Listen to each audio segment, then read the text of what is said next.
To the weak I became weak, in order to gain the weak.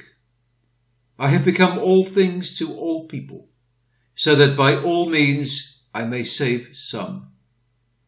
The first epistle to the Corinthians, chapter 9, verse 22. Paul's great object was not merely to instruct and to improve, but also to save. Anything less than this would have disappointed him. He would have men renewed in heart, forgiven, sanctified in fact, and saved. Have our Christian labours been aimed at anything below this great point? If so, then let us amend our ways. For what is the use, if at the last great day, to have taught and moralized men if they appear before God without being saved? Blood red will be our skirts if through life we have not sought inferior objects and forgotten that men need to be saved. Paul knew the ruin of man's natural state and did not try to educate them, but save them. He saw men sinking into hell and did not talk of refining them, but of saving them from the wrath to come. So let us encompass their salvation.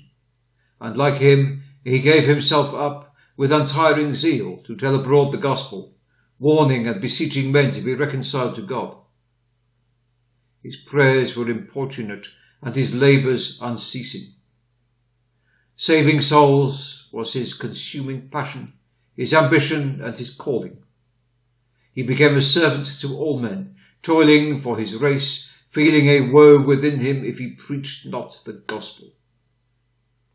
He laid aside his preferences to prevent prejudice. He submitted his will in things indifferent, and if men would only receive the gospel, he raised no questions about form or ceremony.